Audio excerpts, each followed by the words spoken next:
Buddhism Buddhism के founder Mahatma Buddha हैं। जैसे कि पहले बात की कि ये एक शाही कबीले को बिलोंग करते थे। शाक्य कबीला था बिहार के अंदर।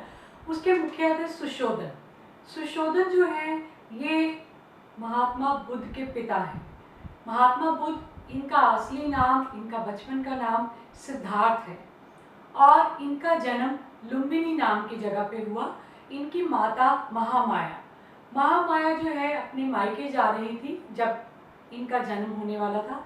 उनके मायके नेपाल में थे, पर वो नेपाल में पूरा पहुंच नहीं पाई। नेपाल बॉर्डर पे ही भारत में लुम्बिनी नाम की जगह पे इनका जन्म हुआ और जन्म के कुछ समय बाद ही इनकी माता महामाया जो है उनकी मृत्यु हो गई। तो उनकी मृत्यु के बाद में ये बहुत छोटे होने की वजह से इनकी मासी जो है उसका नाम था गौतमी। वो इनके पास आई, इनके घर में रही और उनकी शादी इनके पिता से हुई। वो इनकी माँ भी हुई और इनकी मासी भी थी गौतमी। इनको बहुत ज़्यादा प्यार से, बहुत अच्छे तरह से इनका पालन पोषण किया इनकी मासी ने।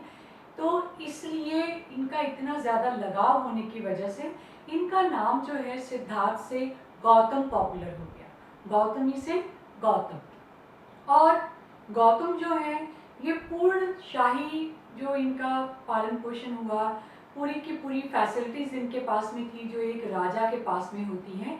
तो धीरे धीरे इनको ये लगा कि ये चीज़ें काम की नहीं हैं। इतना लेविश लाइफस्टाइल जो है वो काम का नहीं है। हमारी ज़िंदगी का मनोरथ क्या है वो इनको समझ में नहीं आ रहा था कि हम लोग क्या करने आए हैं।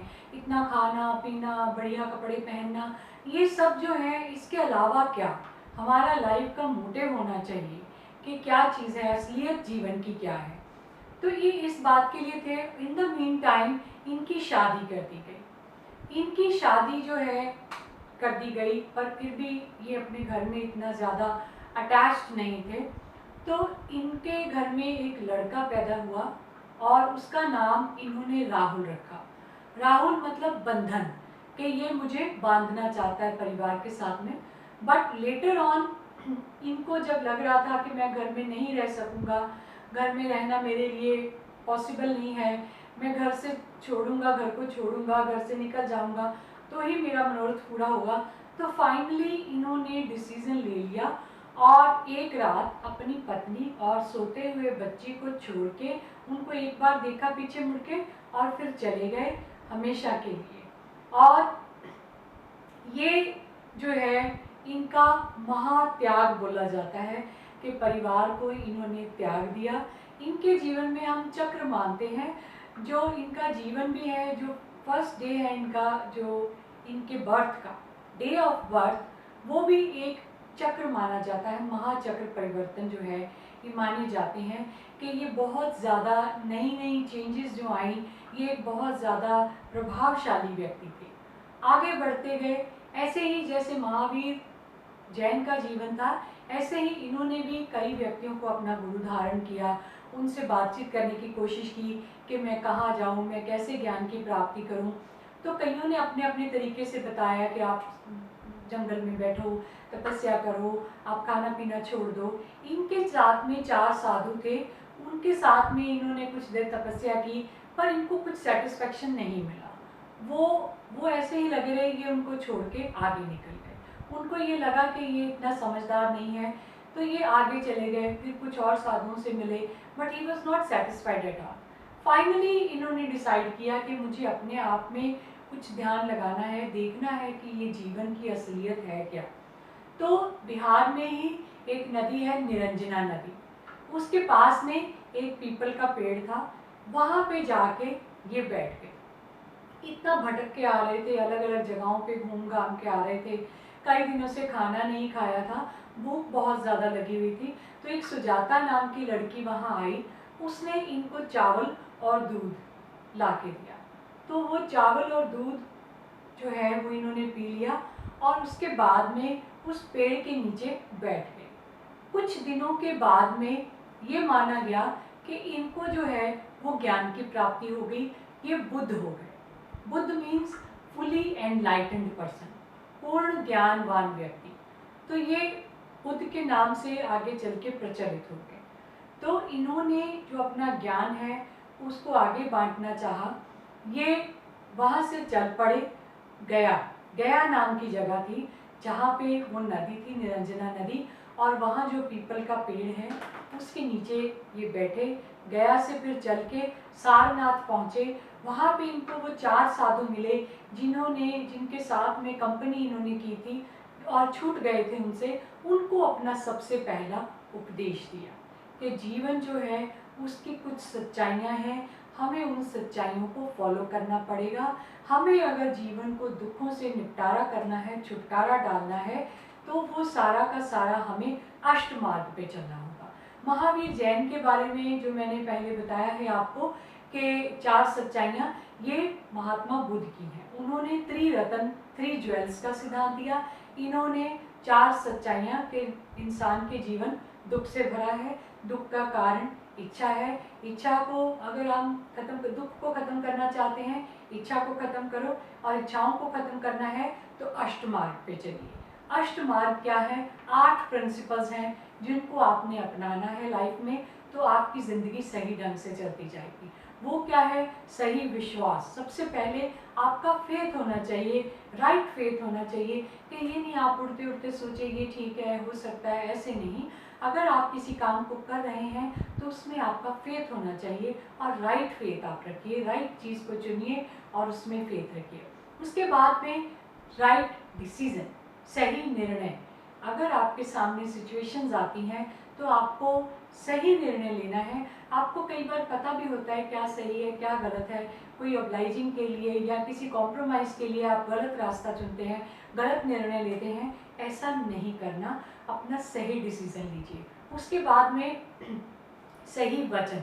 वचन जो आपने विचार किया है, आपका वचन जो है उसको पूरा निभाइए। उसके ऊपर पूरा जो है अपने वर्ड्स को जो है वो सही ढंग से कंप्लीट कीजिए। उसके बाद में सही आचरण, राइट कैरेक्टर, कि इंसान का आचरण जो है वो अच्छा होना चाहिए। ये नहीं कभी हम चोरी के लिए जा रहे हैं, कभी हम क्या काम कर रहे हैं, कभी हम कुछ बोलते हैं, कभी कुछ बोलते हैं, ऐसा नहीं। आपका आचरण, आपका कैरेक्टर ऐसा होना चाहिए कि लोग आपके एग्जाम्पल्स दें। अगर आपका आचरण अच्छा है तो आप अपने आप में पूरे कॉन्फिडेंट हो जाएंगे और आगे बढ़ते जाएंगे। इसके बाद में सही रहन सहन, राइट लाइवलीहुड, कि ये नहीं आपने कभी ज़्यादा खा लिया, कभी कम खा लिया, महंगा पहन लिया, ऐसे जी लिया, ऐसे जी लिया, ऐसे नहीं। सिंपल जीवन जिए और अच्छे ढंग से जिए। आप सिंपलिसिटी में रहिए। कोई ये नहीं कि उसका सामान छीन के अपने पास ले आए, ऐसा ज़्यादा खा लिया, कम खा लिया, ऐसा नहीं। खाने में भी सिंपल रहिए, कपड़ा पहनने में भी सिंपल रहिए। बिस्तर भी बहुत ज़्यादा गद्देदार नहीं रखिए कि आपको बहुत ज़्यादा कंफर्ट की आदत रहती है। सिंपलिसिटी, सही राइट जो लाइफस्टाइल है वो रखिए। उसके बाद में सही कर्म, आपके जो डीड्स हैं, आपके कर्म जो हैं वो सही होनी चाहिए। गलत कामों से अपने आप को बचा के रखिए, सही कर्मों की तरफ चलेंगे, क्योंकि ये जीवन जो है ये नाशवान है। कोई भी व्यक्ति जीवित नहीं रहेगा, वो किसी न किसी समय पे उसकी मृत्यु हो जाएगी और ये शरीर यहीं पे छूट जाएगा। नया जन्म जो मिलेगा ये कर्म के आधार पे। ये काफ़ी प्रिंसिपल्स अगर आप देखेंगे महावीर जैन के, महात्मा बुद्ध के, दोनों के सेम है। तो उसके लिए कर्मा थ्योरी के ऊपर दोनों ने जोर दिया है कि जो भी है इंसान के कर्म है, अगला जीवन हमारी आत्मा को जो मिलेगा हमारे कर्मों के आधार पे है। उसके बाद में सही जाप, अगर आप किसी चीज़ को, किसी पाठ पूजा कोई करते हैं, कुछ भी आप अपने मन में कोई वचन जाप करते हैं, वो सही जाप होना चाहिए। उसको एक बार ठान लीजिए, सही जाप करते जाइए, वो बहुत ज़रूरी है। उसके बाद में सही ध्यान, ये नहीं किसी ने कुछ कह दिया, आपने खाना पीना छोड़ दिया, आप धूप में बैठे हैं, आप कपड़े बिना कपड़ों के पहने हैं, कोई आपके ऊपर पत्थर फेंक रहा है, ऐसा नहीं। सही ध्यान लगाइए जिसमें आपकी अंतरात्मा जुड़ी हुई है। ये अष्ट मार्ग को अगर फॉलो करेंगे तो जीवन के अंदर सारी की सारी आपकी फालतू की इच्छाएं जो हैं, जो आपको दुखों की तरफ लेके जाती हैं, वो सारी खत्म हो जाएंगी और आप एक सरल जीवन की तरफ जाएंगे। इसके अलावा महात्मा बुद्ध जो हैं उन्होंने जाति प्रथा के खिलाफ आवाज़ उठाई कि जाति जो है एक हमारी बनाई हुई चीज़ है, ये नहीं होनी चाहिए। इंसान को जन्म के आधार पे कोई तुलना नहीं देनी चाहिए, उसके कर्मों के आधार पे होनी चाहिए। पैसे के आधार पे कोई तुलना नहीं होनी चाहिए, सिर्फ और सिर्फ उसके कर्मों के आधार पे चलना चाहिए। और धर्म के नाम पे कई तरह के आडंबर जो चलते थे, यज्ञ करना, बलियां करना, हवन करना, जिसमें बहुत पैसा लगता था, बहुत समय लगता था, वो बंद कर देना चाहिए। इन्होंने उसको हटाने की कोशिश की थी कि धर्म को सिंपल रहने दो, सिंप्लिसिटी रहने दो। तो कई लोगों ने पूछा कि महावीर जैन जैसे मानते थे, या कई और उस समय के गौसल जो हैं, ये संत जो हैं, ये मानते थे कि भगवान कुछ नहीं है। और इनको भी पूछा गया कि आप भगवान के बारे में बताइए। इन्होंने ये नहीं कहा कि भगवान नहीं है, हाँ ये भी नहीं कहा कि भगवान है। He was silent in the name of God. किसी ने पूछा तो सिर्फ चुप रहे। ज़्यादातर उसका मतलब ये निकाला जाता है कि ये भगवान में यकीन नहीं रखते थे। इसीलिए इन्होंने कर्मा थ्योरी के ऊपर जोर दिया, कर्मा और रीबर्थ, कि अगला जन्म जो मिलेगा वो कर्मों के आधार पे मिलेगा। और महात्मा बुद्ध जो हैं, ये बुद्ध के नाम से आगे चल के इतने पॉपुलर हुए, लोग इनको महान आत्मा समझने लगे, और इनका फाइनली नेम जो पड़ा, महात्मा बुद्ध का नाम पड़ गया। इसके अलावा अलग अलग जगहों के ऊपर इन्होंने विजिट किया, अपने सरमन दिए, अपने उपदेश दिए। और ये जगहों, जिस जिन जगहों पे गए, बाद में राजा अशोक ने उन सारी जगहों के ऊपर कोई स्तंभ या इंस्क्रिप्शंस कराए, ताकि महात्मा बुद्ध की एक एक जो याद है उसको कायम रखा जा सके। और इन दोनों की मृत्यु में भी सिमिलैरिटी है, महावीर जैन की और महात्मा बुद्ध की। महावीर जैन जो है, बिहार के इलाके पावापुरी में उनकी डेथ हुई थी, और महात्मा बुद्ध जो है कुशीनगर में इनकी मृत्यु हुई थी। तो ये दोनों ही एक ही इलाके के रहने वाले थे, दोनों ही रॉयल प्रिंस थे, दोनों ही क्षत्रिय जाति के थे, और दोनों के सिद्धांत जो है काफ़ी हद तक मिलते थे।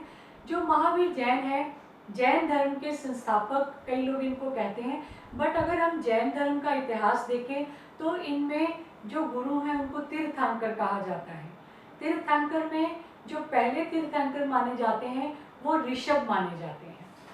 और महावीर जैन जो है, अगर पूर्ण इतिहास देखा जाए तो वो आखिरी तीर्थंकर थे, 24वें तीर्थंकर, और 23वें पार्श्वनाथ। और इनकी आइडियोलॉजी का बाकी 23 तीर्थंकरों से डिफरेंस क्या था महावीर जैन का, कि बाकी जो सारे के सारे तीर्थंकर हैं उन्होंने काफ़ी हद तक कर्मा थ्योरी, रीबर्थ थ्योरी या कास्ट सिस्टम के अगेंस्ट ये सारी थ्योरी सेम थी।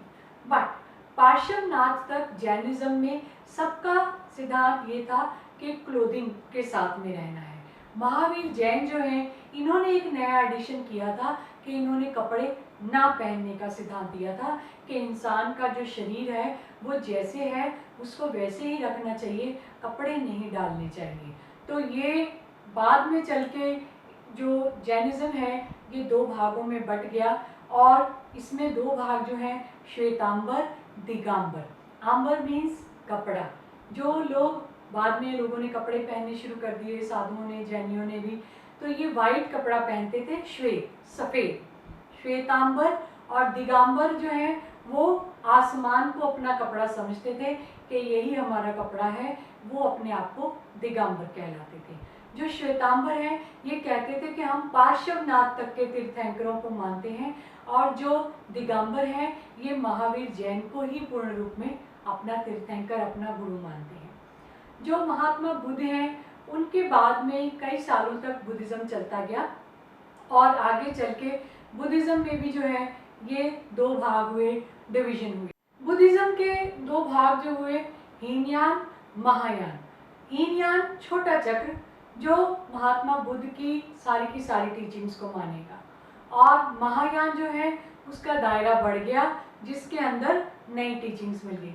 अब ये नई शिक्षाएं, नई टीचिंग्स क्या, महात्मा बुद्ध ने, महावीर जैन ने सिद्धांत क्या दिया था कि इंसान को जन्म मरण के चुंगल से छुटकारा पाना चाहिए। हिंदू धर्म में बाद में ये पॉपुलर हुआ कि नरक का और स्वर्ग का कॉन्सेप्ट, जबकि जैनिज्म में क्या कहते थे, कैवल्य की प्राप्ति, कि जन्म मरण से छुटकारा, सिर्फ इंसान जो है वो एक अपनी जो ज्योति है उसमें समा जाएगा। बुद्धिज़्म में इसको निर्वाणा कहा गया कि इंसान को निर्वाण की प्राप्ति करनी चाहिए, जन्म मरण से छुटकारा। और हिंदू धर्म में आगे चल के कॉन्सेप्ट आया स्वर्ग का, नरक का। वैसे मुक्ति का भी कॉन्सेप्ट है कि मुक्त होना चाहिए, पर स्वर्ग और नरक का कॉन्सेप्ट आया कि अगर कोई व्यक्ति अच्छे काम करेगा तो वो स्वर्ग में जाएगा, अगर बुरे काम करेगा तो वो नरक में जाएगा। और महात्मा बुद्ध ने क्या बोला था कि संस्कृत भाषा ही पवित्र नहीं है। जो भी कोई भाषा आप पढ़ने के लिए, लिखने के लिए, बोलने के लिए, अपना कम्युनिकेशन करने के लिए यूज़ कर सकते हैं, वो सारी भाषाएं पवित्र हैं। महावीर जैन का भी ये विचार था। तो बुद्धिज़्म का जो लिटरेचर है वो पाली भाषा में लिखा गया है, और जो जैनिज़्म का लिटरेचर है वो प्राकृत भाषा में लिखा गया है। धीरे धीरे करके जो बुद्धिज़्म वाले हैं, महायान शाखा वाले स्पेशली, उन्होंने ये देखा कि लोग ज़्यादातर वेदों की तरफ ही अट्रैक्ट होते हैं, क्योंकि वेद जो हैं वो संस्कृत में लिखे हुए हैं। तो बोधि लिटरेचर भी आगे चल के संस्कृत में लिखवाना शुरू कर दिया। तो ये चेंज जो आया ये महायान शाखा वालों ने अपना लिया था। Thank you.